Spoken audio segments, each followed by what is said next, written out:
Hello, everyone. Welcome to my talk from Liberty International Tourism Group. I'm your host, Maximilian, COO of Liberty Group. In each episode, we will dive deep into the latest MICE industry trends, share insights from seasoned professionals, explore innovative event technologies, and showcase success stories that redefine the landscape of MICE. Today we have with us Tobias, CEO of Liberty Alps, and Patrick, Director of Sales Germany. So welcome Tobias and Patrick to MICE Talk with Liberty. Hello. Hello, thank you, Max. Yeah, I mean, today it's our region, right? Patrick, Tobias, and I'm based in Salzburg, in Austria. Tobias is based in Innsbruck, in Austria, and Patrick in Berlin, in Germany. So we are also called the DACH region. So therefore, it's a pleasure to talk today about the Alps region, Liberty Alps, because I think it's a fantastic product. The mountains, doing incentives there, the nature, the fun, the team building activities you can do. But at the end, this is everything that Tobias will tell us. So Tobias, my first question to you would be, how would you describe the Alps to someone who has never been there? The Alps are, for me, a wonderland in the heart of Europe. They are easy accessible from all directions. We have mountains with great views, we have traditional mountain huts, we have snow in winter, we have green meadows and crystal clear water in summer. The air is so fresh and clean, it feels like you're breathing the pure nature. And the popular cities we have, like Innsbruck, which hosted the Olympic Winter Games twice, or also other treasures, like, for example, the villages of Seefeld, Kitzbühel, or Alpbach. In Alpbach, they restricted the building law, so all houses are built in the old style. So from the first floor in wood, the ground in stone, and so it's really charming and beautiful. And the winters are still cold enough. We have snow, we have resorts that are over 2,000 meters of altitude, and we can do very interesting winter activities there from November until April. And in summer we have a very nice mixture. It's never too hot because we always have a nice breeze from the mountain, so a really healthy climate. And last but not least, of course, the food. It's hearty and it's delicious. Think about the cheese fondue or a famous dessert, Kaiserschmarrn, and other pastries. Yeah, Tobias, I could not say it in better words. So yeah, breathing the nature. I like that. Yeah, you're right. I mean, the Alps, the Alps are crossing which countries at the end? I mean, the Alps region is very huge, right? It goes from Austria, Switzerland, Italy, France. But overall, we are focusing on West Austria, where, so from the airport perspective, Toby, which airports are very accessible for the region? As we are based in Innsbruck, of course, Innsbruck is one of the most important airports, but we also have Salzburg, we have Bolzano, we have the airports in Italy, like Milano, Zurich, Geneva, but also Munich is very important for us because it's just half of an hour, and then you are in the middle of the Alps already. Exactly. So 1.5 hours from Munich and you are in the Alps. So Patrick, you had business from Germany to the Alps already, correct? That's correct. So what would you see as highlights? So what's the difference somehow? What experience clients can gain from the Alps? I think a main highlight the clients can gain from the Alps is, we talk now about the airports, but it can also be very conveniently be reached by the train from Germany, which is a very sustainable way of travel. And the Alps, they're just the most sustainable region I've ever seen. And the client will step into the train or the way of transport they like.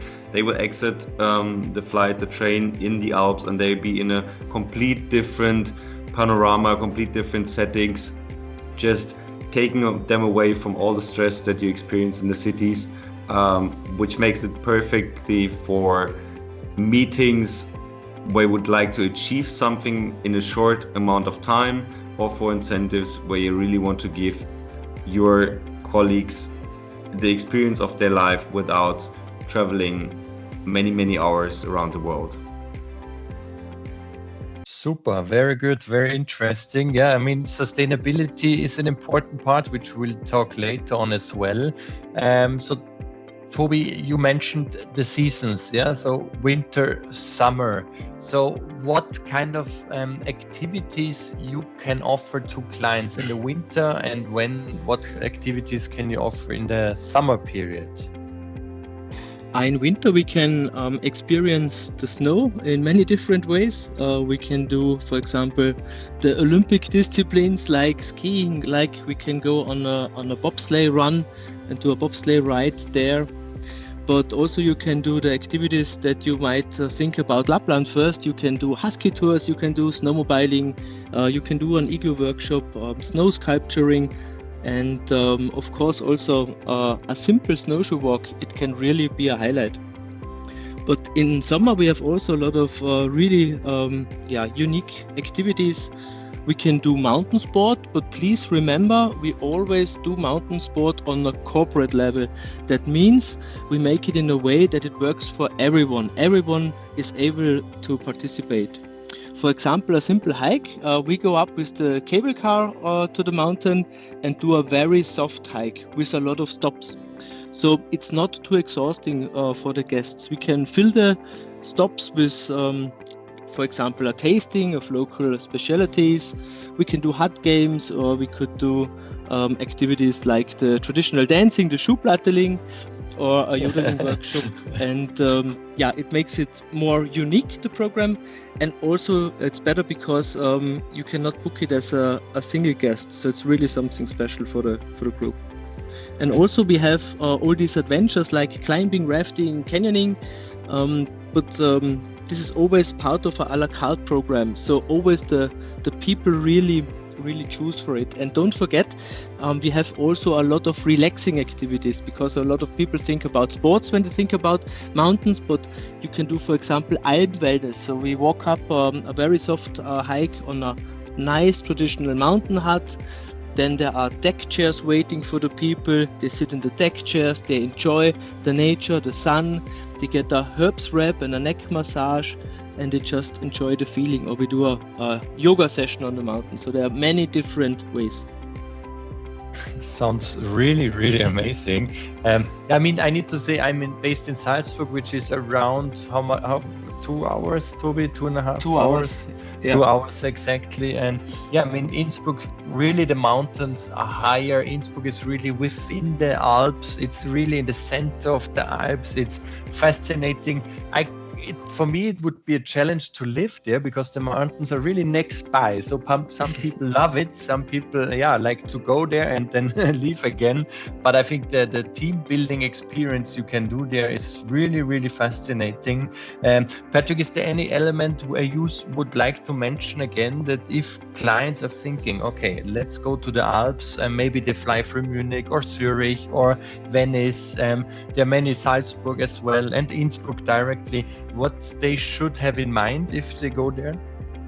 Well, they should definitely have in mind that it's not as disconnected as it might sound. All the mountain huts, they definitely have the availability of internet access. They have the phone access, so they are not out of the world, which is, I think, very important for meetings, especially corporate meetings.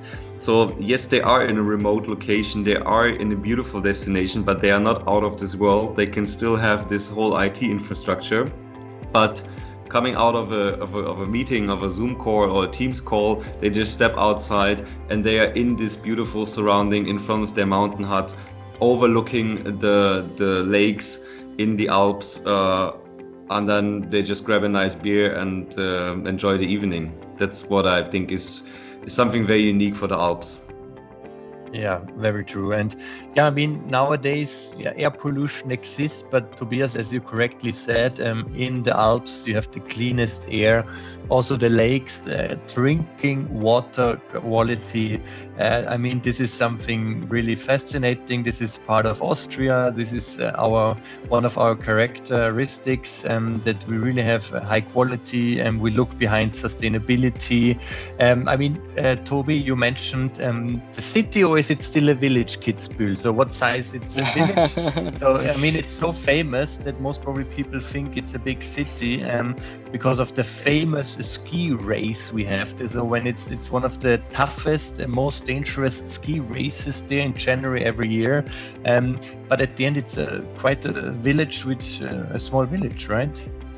Exactly. I mean, it's if you walk there, it's more like a village, but officially it's a city. But it's maybe one of the smallest cities that you have ever seen. So, but super beautiful, also very authentic.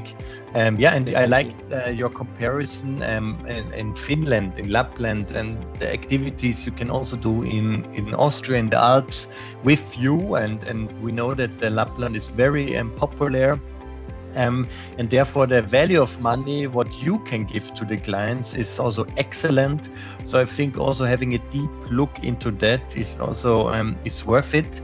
Yeah, I mean, what else can we add to clients that have never been there? So from the sustainability point of view, Tobias, what can you offer here? What are you focusing on?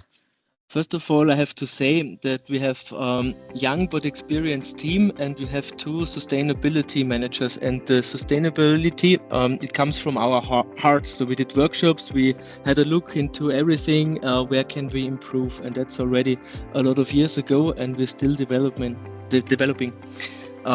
We invented programs, for example, like making a wood climb fit. That means we plant other trees that are doing well in a longer dry period. And we have other activities like, for example, we're visiting a water plant, or we're building bee hotels. So there are a lot of possibilities that we have. And also, of course, we want to make the whole program more sustainable. So that starts with we are looking for the right destination, for the right village, which you can maybe access also with a train. Now with a high-speed train from the neighbor countries. And in addition, we have the right partners. We have restaurants that are using only local product and have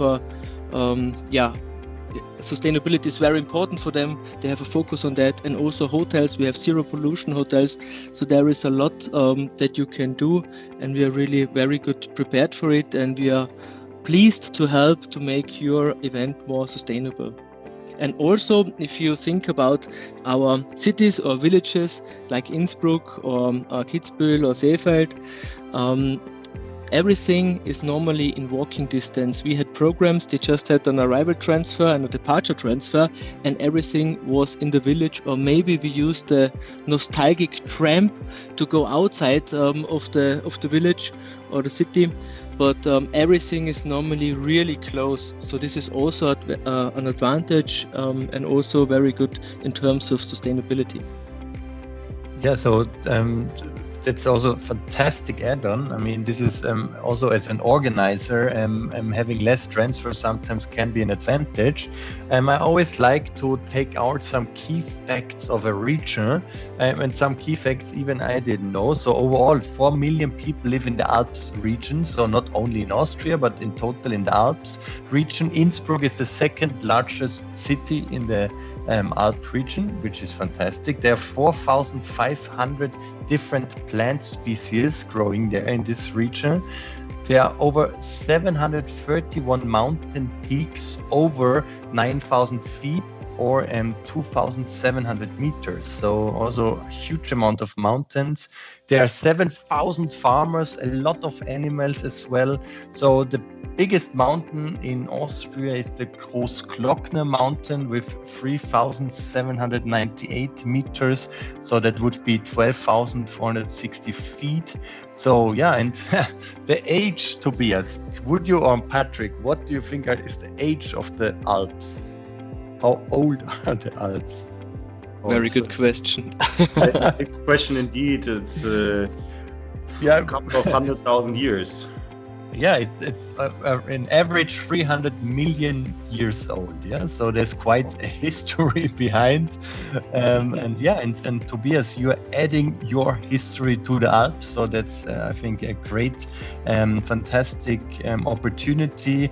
We hope that more clients come. So Tobias, the hotel infrastructure nowadays is of course very important. So what's the maximum size, or what's the perfect size of a group, like pax size, you can handle? We have a lot of hotels with 150 rooms and up to 200 rooms.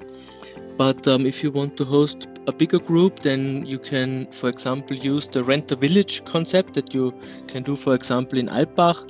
So as the village is very small, most of the accommodations are only 5 minutes away from the Congress Center.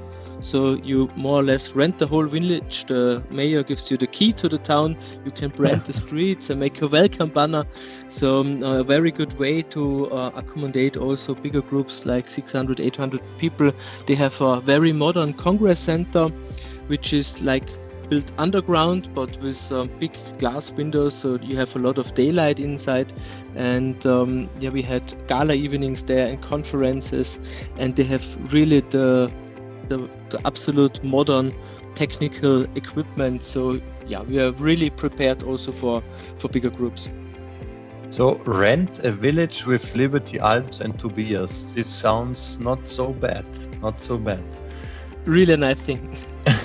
No, really fantastic. I think also unique here, and also the nature. We know that the temperatures are increasing, the summer periods are heavier, the heat is up, and therefore I think the Alps is a perfect. What's the average now? We have summer, July in Austria. So what average temperature do we have now in the Alps, depending on where you are? Yes, but the average. I mean, if you're a bit up the mountain, also on a hot day, it's not a lot more than 25 or 28 degrees. So it's really fine for everyone. And it's in general, the weather is mixed. You normally have also a lot of sun. Sometimes it's a bit cloudy, but really a very healthy climate. And not too hot, so 25 exactly. It's kind of the average, which is very comfortable. And this is true, right, Tobias? The higher you're up, the closer you are to the sun, so you get easier sunburn, so you really need to be careful about that. We say that at every event, that the people really, they should take sunglasses and sun cream, so that they're really protected, because the sun can be very intense. Also, sometimes we're going on the glacier in summer, and we're enjoying the views there. It's really breathtaking when you are over 3,000 or 3,500 meters altitude. You have a fabulous view, and but please, you have to be protected, and this is of course also our job to tell the people in advance to bring those things with them. Super. So, Patrick, are there certain trends you see or Tobias to the region, the Alps regions? What you are reading in the news, or airline connections? Are there some positive developments happening? Well, I think Austrian Airlines is definitely one of the leaders when it comes to connecting the Alps with the world. They are doing a fantastic job in developing their quality. Also, all the streets, whenever I've been to the Alps, the streets had been in a perfect shape, much better than in any German city. So in my experience, the infrastructure which has been set up in the last years is really, really on a high standard, and is helping now the Alps a lot for the increase of travel demand. As you just mentioned, other European destinations are getting too hot in the summer, so clients are looking for alternative destinations. I think the Alps is a perfect fit. And I want to add that the summer is getting more and more popular, because it's really a kind of peak season now already. And also mice business is developing more and more because of the infrastructure. We're having more and more lifts that go up to a high altitude. We have a gourmet restaurant on over 3,000 meters altitude in Sölden, connected with a James Bond Museum, a very special location. I was there last week on a site inspection, and it's really impressive. So there are a lot of possibilities you can do in this restaurant. Also a meeting, or you can also do a meeting on a mountain hut. We can bring the infrastructure. We just have the request to set up a meeting on the top of a mountain, and it's possible. We can do it. So we can be very creative and make something for you that is really outstanding and unforgettable for the guests. So I think we gained the attention of our clients and partners because it's something unique, sustainable, and therefore I want to thank you, Tobias and Patrick, for this session. And that's it for today. So thank you for listening to Mice Talk from Liberty International Tourism Group. Catch you in our next episode. Thank you very much, Tobias and Patrick. Thank you, Max. Thank you for bringing this topic up. And we are looking forward to have more and more guests coming to the Alps. So we are very motivated to help you to organize your perfect mice event here. Thank you, Max. It was a great pleasure. And to all the clients, I hope you enjoyed the podcast, and see you soon in the Alps.